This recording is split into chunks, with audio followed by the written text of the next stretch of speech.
kommunikatsiya va umuman PR, ko'pchilik mana aytadi endi PR kommunikatsiya deydigan bo'lsak, bu bir reklama bo'lsa kerak. Bu qaynimadir targ'iboti bo'lsa kerak. Aslida bu PR targ'ibot, reklama emas. Meni shaxsan fikrim bu insonlarda emotsiyani yarata olishda. İnsanlarni qaysidir bitta mavzuga ishonchini yarata olish, ularning munosabatini shakllantirish, ularning munosabatini o'zgartirish.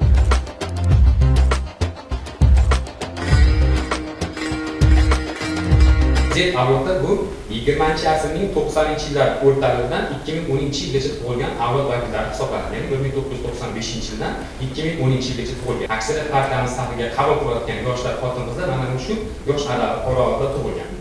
Endi bular kimlar o'zi?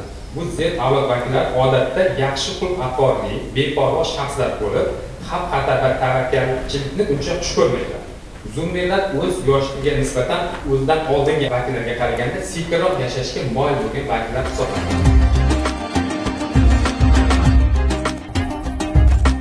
Hozirgi kunda biz barcha postlarimiz juda qiyin terminlardan foydalaniladi. Bu fuqarolarimizga, ya'ni ular yuridik sohada o'qimagan bo'lishi mumkin yoki boshqa sohalarda ular terminlarni tushunmasligi mumkin.